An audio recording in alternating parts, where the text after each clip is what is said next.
Mindful Coach podcast. Hi, this is Brett Hill, the Mindful Coach, and I have something important to talk about today that's been on my mind quite a bit lately. With the incoming presidency and all the chaos that's ensuing as a result of that, there's been a lot of stress in people's lives. Unnecessary stress, unfortunately, because this has been entirely optional. And the decisions of this administration to, stop funding of this and to blame DEI and to, focus on hateful messages about immigrants and, enforce discrimination against those who choose to be a different gender, that kind of thing, and the things that are to come are entirely unnecessary suffering. And it's really hurtful to people in those populations. Now, I speak kind of from a pretty privileged place. I'm an older white guy, and I live in the Pacific Northwest, which is a pretty liberal area. By choice, I should say. We chose that area because of the fact that it's relatively insulated from some of the worst. Now, I grew up in Oklahoma, and so I know firsthand what it means to grow up in what I would call a racist culture, because it was racist to the core. And I just want to be really clear about that, because there was no question about it. I physically was beaten by groups of men because I wasn't racist enough. So I know what it means to be in a culture where you don't align with the vibe, you don't align with the culture, and many of us do. So if you're someone who does align with that, and you think that the Trump administration is fabulous, sign off now, because this is not, I and the people that I work with are not your people.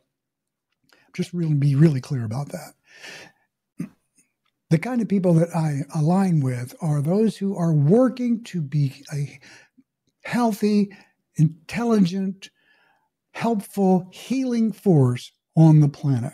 Those who are involved with very, very energetically and at sometimes great personal sacrifice, the movement to be more loving, kind, caring, inclusive, support justice where you find it. And I do not mean in a laid back, well, everything is perfect because we're all one with the cosmos kind of way. I got nothing against that, but I'm talking about in an energetically engaged, forceful, taking a stand and fighting for what's right. We got a lot of that to do. And so I'm concerned about noticing in my own nervous system the continuous stream of messages around, oh, this is, really bad news. Oh my God, they're talking to this guy about that job. Are you kidding me? What the guy who's in charge of American defense promises not to drink if he gets the job? I mean, that's the level that we're at here. And it's kind of like those are very concerning, even alarming kinds of messages that we get many, many times a day. And so my point here is that we cannot live in a state of constant alarm. You cannot sustain a state of constant outrage, even though that might be justified. So I'm trying to say to me and to us, because I know that my experience is just kind of a placeholder experience for thousands of other people, because I'm a human being and I have a nervous system, and my nervous system has biomechanics built into it, just like everybody else's nervous system. So I'm not unique in that sense. When I hear something that's disturbing, you can't just walk away from it and go, oh yeah, that didn't happen. If you do that, you gloss over the impact. You'll pay a price for it later, because it's in your system and it has to be integrated. And so I'm talking about the characteristics of our nervous systems and how we as mindful folk in the world who want to do good, who believe in connection, who want to have a culture where we have each other's backs instead of be at each other's throats. That's the kind of world that I want to live in, and I want to support the people who want to make that kind of world. And that's the reason I'm a coach. That's the reason I run the Mindful Coach Association, where coaches can come and we get support in each other's. And I have the Mindful Coach podcast, and I interview those coaches to get the word out about all the great good that's going on in the world. We are not alone. You are not alone. There's a lot of amazing, incredible work. All of that kind of is out of touch whenever we're living in a state of constant outrage. And so I want to just simply say that in these crazy times, it's more important than ever that you look after your self-care, that you look after the things that make you feel good about your life, regardless of the trauma in the world. I don't mean to say regardless as in ignore it, but I want to say there is always a lot of suffering on the planet. And there has always been a lot of suffering on the planet. So the fact that it's happening here in our domain, in our country, more so than it has in the past, doesn't mean it's new to the human experience. On the contrary, this kind of thing has actually been happening for centuries. These leaders who are kind of cruel and kind of clumsily cruel have had gigantic impacts on the human race. There have been huge damage done by these, self-centered people who are not interested in the greater good. This is not new. And I'm not saying that doesn't make it any less real or important. I'm just saying that take a step back a little bit and go, in the arc of human history, this is pretty common experience. It's just new for us, right? And so we can learn a lot from what others have learned. One of the things that I'm going to name is that this is an arc that will end at some point. We are just getting started here. And I'm sorry to say, I think this is going to get significantly worse before it gets better. And so what do you do whenever you know that something bad is coming your way and it's going to require some moxie, some strength from you to persevere through in a way where it just doesn't crush you? What do you do? I mean, one thing you have to make a decision is, am I going to just fold? And God bless you if that's you. I sometimes think of these disaster movies where the people are on the beach, when they're looking out over the beach and a tsunami is coming their way, right? Maybe a comet hit the earth or there was an earthquake. You've seen these, they're standing there and like, oh, look, giant tsunami. It's going to wipe me away and everybody else around me. And there's not a thing that you can do. You simply are present in that moment for this giant calamitous event. What does a rational person do in the face of calamity, impending calamity?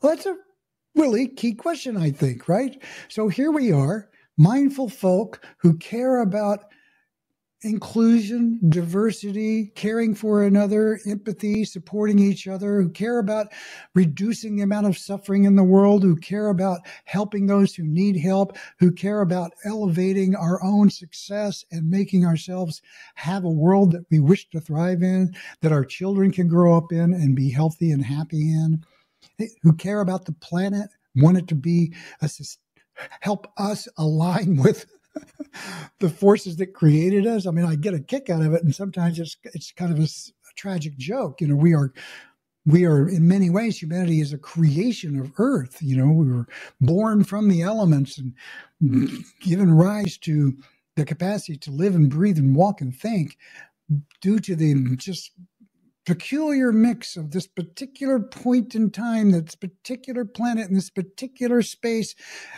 Just happens to be the right temperature, just happens to have oxygen and water, and the atmosphere is just the right thing for it to give rise to this particular expression, which just happened to develop consciousness. So many variables have given rise to the fact that we're even having, that you are listening to this right now and can understand the words that I'm speaking.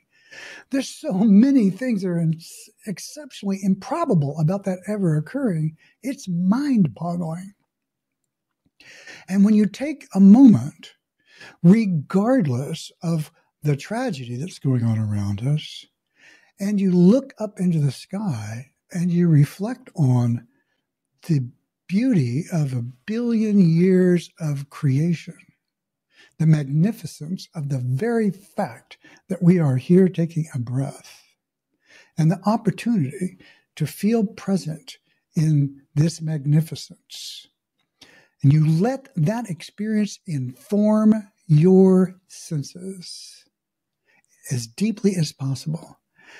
And you walk through the world connected to that, you become something of a immovable force in a way. I want to say like an undeniable force. Because you're connected to something that's bigger than you. That's bigger than the calamity that is upon us. When you connect to your compassionate caring for living creatures, that was here before you, and it will be here after you.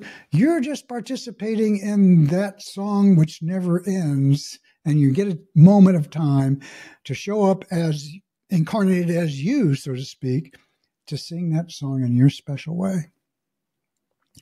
And that's my wish for you, is that you find that special way to sing that song, because it is needed now more than ever. Pause. That's why it's important that you take care of yourself. Now more than ever, take a breath. Connect to the great goodness and beauty of this moment and of that which is in the world, because there is an unlimited amount of suffering on the planet. There always has been. And if you tune into that and you imagine trying to bear the intensity of the suffering everywhere on the planet, you can't. You couldn't possibly, right? It's hard enough to bear it, the individual suffering of my own experience. Fortunately, I'm a privileged person. You know, I'm a white older guy, and I live in a very privileged world. There are plenty who are not, and I can't live in that skin, but I can live in mine, and I can extend my heart and support and do the best that I can to commit my life to reducing suffering in the world. And that's what it's about for me. So here's the thing. Take care of yourself. Connect to the beauty in the world. So I didn't quite finish that thought. There's an unlimited amount of suffering in the world, but there is also an unlimited amount of beauty and love, right? If that's true, if love is an unlimited resource, how much of it do you allow? Many people think of love as something that we give or we receive from something. I don't think of it that way. I think of it as the water we swim in. And it's just a matter of, am I aware of this, right? Am I aware of the very force that animates my life? And I consider, as far as I'm concerned, in my heart of hearts, I believe the entire universe is fabricated from whatever quantum element it is that we experience directly as love, peace, beauty, awe, justice, truth. Whatever that is, that's what makes us manifest. And when I connect to that, I connect to what I call my being. And when I look at the sky, I look at the moon, I look at the face of a beautiful child or a dog at play or a piece of or wheat waving in the wind or a beautiful flower, I connect to that beauty, and it connects to this deeper part of me. And I remember, this is who I am. This is what I am. And the I just kind of goes away. It just is like, my experience is yes. And I give myself that yesness. Yes. I connect to that awe, that wonder of now. And then when I take that somatic experience, and I carry it forward to my next conversation. And if I'm really in this and I'm talking to somebody, even if they're a crazy person who's like, doing damage in the world, I see a wounded person and I have compassion for their wound. That does not mean I am going to stand for their actions or tolerate it. But it does mean I'm not going to incriminate them for adopting a belief that was kind of put on them. They don't necessarily choose these things. This is a whole other discussion about choosing who you are, because unless there's someone home, you don't really have a choice.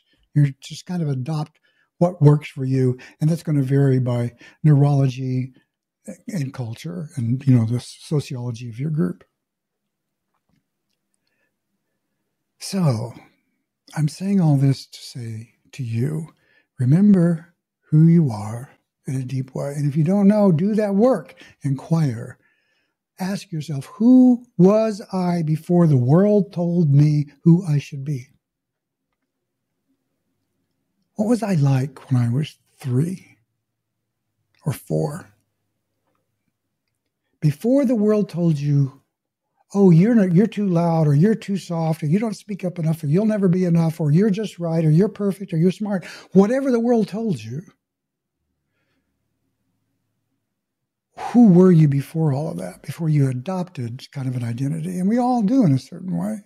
You don't have a choice, because as a child, you're looking for clues outside of you. What am I like?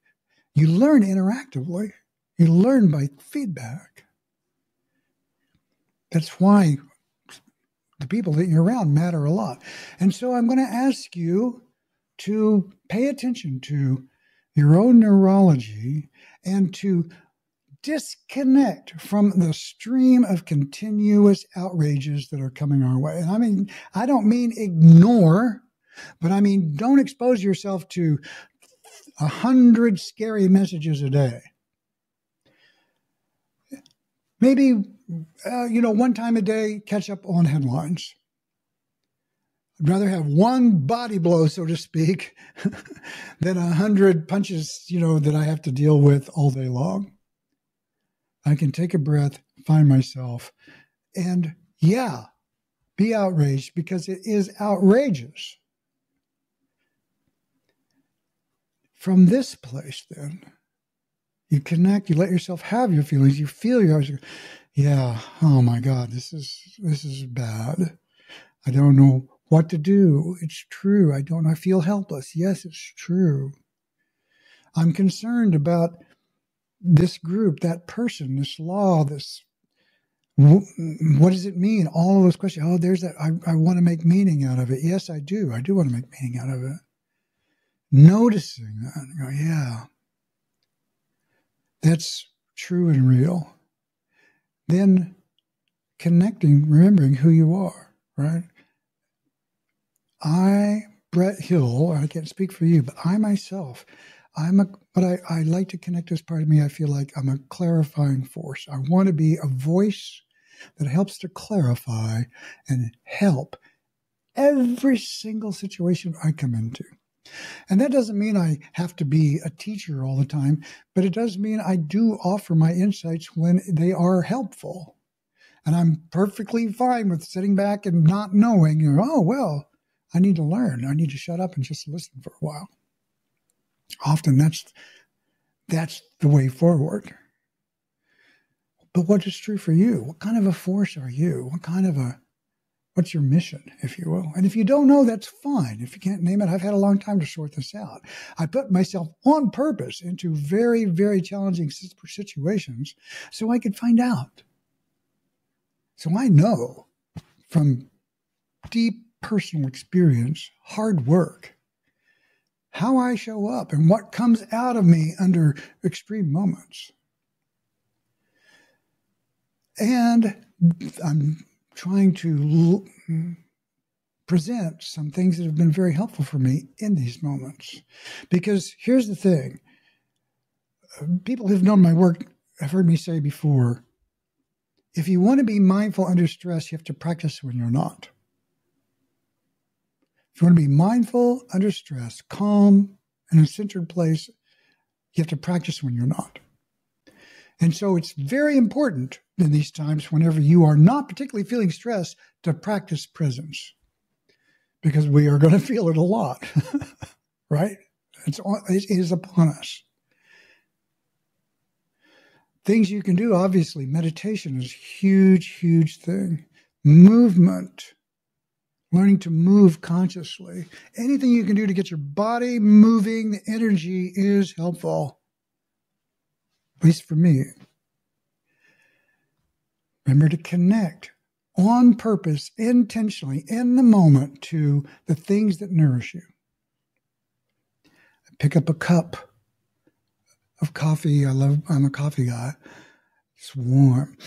The smell, the senses, the texture of the cup, the taste of the coffee. Letting yourself have these somatic experiences and letting those things inform you in a way. As simple as that, right? Can be a moment that can be very helpful in these challenging times. I'm reminded of a beautiful insight by Jim Carrey, of all people. He's turned into quite the mystic these days. And one of the things he said was recently is, he got very wealthy and famous and found it to be a fairly empty thing. And so that's interesting, right? Somebody who got to the 1% of fame, fortune, had every opportunity a person could want, and felt like this is just, there's nothing here. It's like Solomon from the Bible, right? Vanity, vanity, all is vanity. And when he turned inside, he began to connect to what isn't vanity, which are the things we've been talking about, the core of you, the things that give rise to your very being. Those are the things that cannot be mitigated. Those are the things that cannot be taken away from you, because they live longer than you. They were here before you, they'll be here after you. When I look at the majesty of a mountain and I feel the presence of this manifestation that's been there for centuries and centuries, for millennia, and it's just so still. And I think about the many, many, many days that this, I want to say being, but I don't have any knowledge that there's a being, but it feels like that to me, has this presence. I feel a presence there and a stillness that is so deep. And when I connect with that, there's something in me that feels like a mountain, like the essence of a mountain. And I know that's not Brett. It's something bigger than my personal manifestation. It's something that manifests in me. There's a commonality there because I'm made of the same material that mountain is made of. The same as in Joni Mitchell's song, we are million-year-old carbon, and we've got to get ourselves back to the garden. Right? We're made of the same stuff. We're connected in a deep, deep, deep way. So what he said was, he connected to this, and he really got connected to what being. And he said, I have nothing that feels like depression. I have nothing in me that feels like depression. He said, I get angry, I have feelings, I have moods, but it's all weather, man. And he smiles, it's all weather, man. That crazy smile he has. And I just so appreciated this, like the transient experience of the moment in some way. It's like of feelings, like whatever you're feeling, whether it's happy, sad, angry, upset, outrage, the transience of that, it will shift. It's just weather. The being that's having that weather experience is something bigger than that. And so we're being called on to manifest this connection to something bigger than the weather. And so in a certain way, this experience of this new administration and disassembling of our institutions is weather. That does not mean it is trivial. Weather can be fatal. Weather can cause giant amounts of damage and injury that it can kill you. Like I said, I grew up in Oklahoma, and the weather can kill you. A tornado can come and like whack you out of the sky. Lightning kills people there as well. It's like crazy, because if you don't have an experience of these intense weather geographies, then you just don't know. Like I live in Seattle right now, with the Seattle area, and the weather here is like, hey, it's 56 versus 43. It's like, oh my God, it's a very narrow band of weather compared to what it is in other places on the planet, and in the Southwest particular, or the Midwest in particular. So when I say it's just weather, that does not mean that it's trivial, but it does mean that it's temporary. There are going to be impacts. People are going to suffer, and my heart, I'm hopeful that that's not anybody listening to this any more than is necessary. And if it is, then blessings to you. Remember who you are. Connect to your mission in the world. Connect to that which animates the very being of us. And there are tools, skills, and techniques you can use in, I call it mindful triage sort of things. I'm just going to name a few that you can work on to help yourself. One is, of course, what I call the power of breath. And many people call it that. It's like, remember that breathing, take a deep centering breath, and just a few seconds centering. Inhale, and you think the word center. And whatever that means to you, whether it be a physical center or emotional center, or maybe heart, like heart, or peace. And you just invoke that. It's an invocation, a summoning of a particular somatic experience. I'm stressed out. I've heard something that is very disturbing. I'm going to chill. I'm not going to say it's not important. I'm going to take an action that matters, but I'm going to do so from a place that is connected to the very essence of the mountain and the oceans, and not a reactive, flailing, unconnected place. Because I want what I do to be effective. I want what I do to have some authority in the world, and I don't mean institutional authority. I mean have some power. If you're going to invest your time in taking some action to help support reducing the amount of harm and uplift those who are harmed, then of course you want to be helpful. I sometimes use the analogy of like working in an emergency room. You're working in an ER, and it's just problem after problem after problem coming your way, one right after the other, and they all matter and they're all critical. How do you show up? You can't do that 24/7.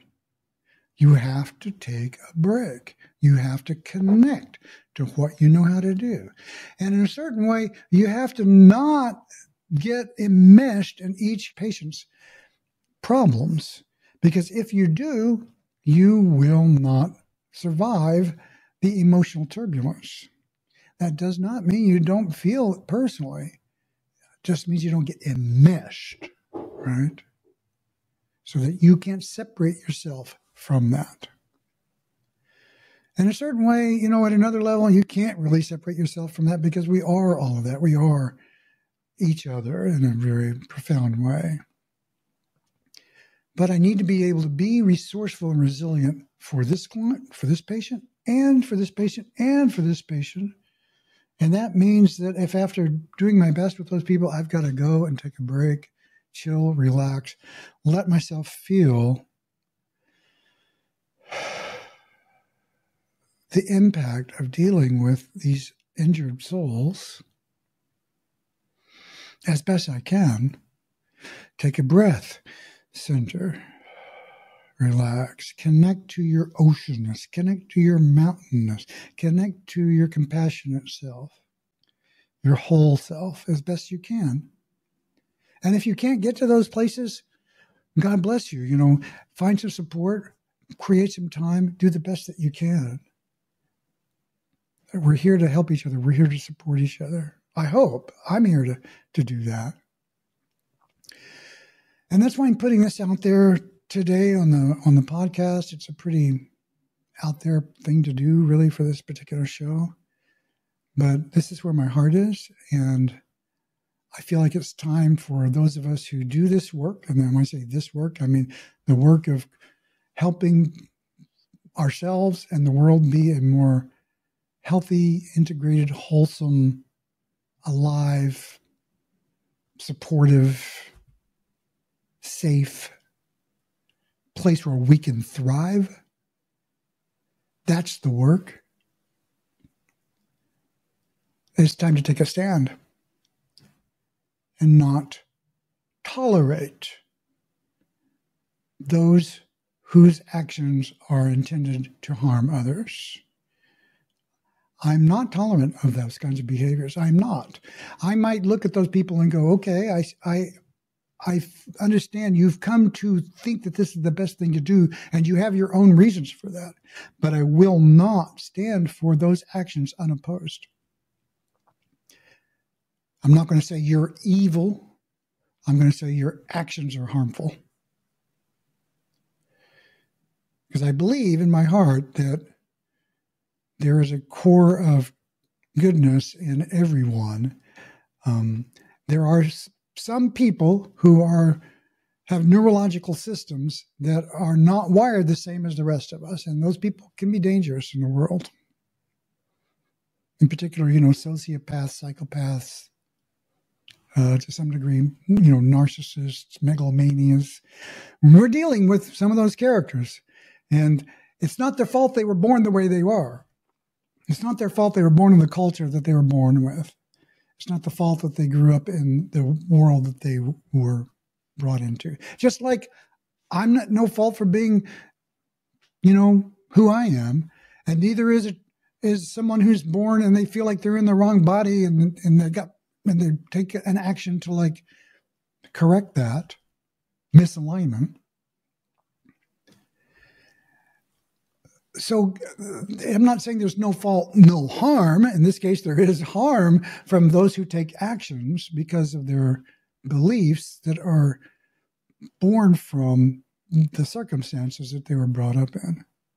Nevertheless, we have to deal with how do we protect ourselves? How do we create culture that we want to be in? How do we create a world we want to be in? And this whole episode has been about a wish for you to take care of yourself, to connect to beauty, peace, grace, the truth of you.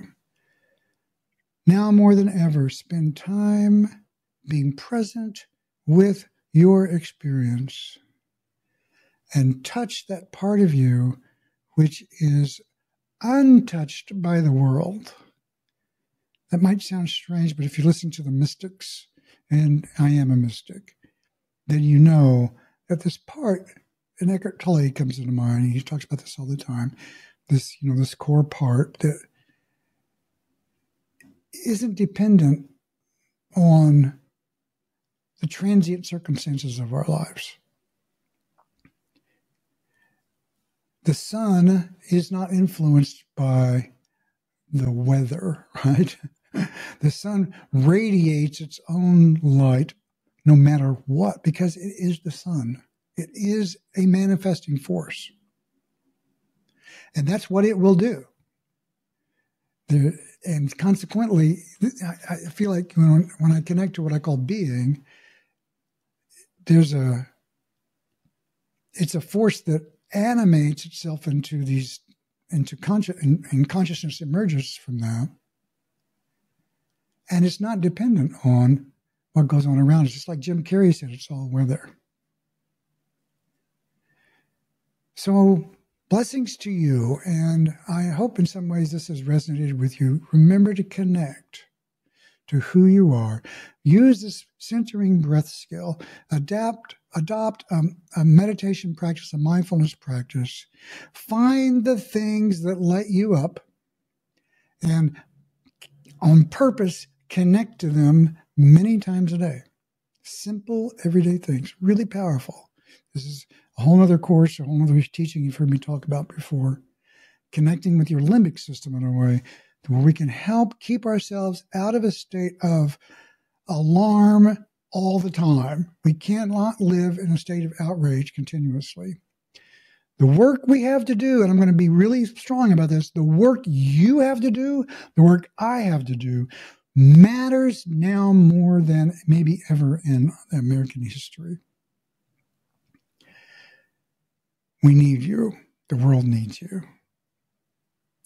Needs more of you. If I can help you on that mission somehow, reach out. So blessings to you. This is Brett, the Mindful Coach. I do have some, offerings at themindfulcoach.com. I'm not going to go on about that now. Just go out and look at it. And I'm hopeful this has been helpful in some way. Take care. Bye. The Mindful Coach Podcast is a service of the Mindful Coach Association.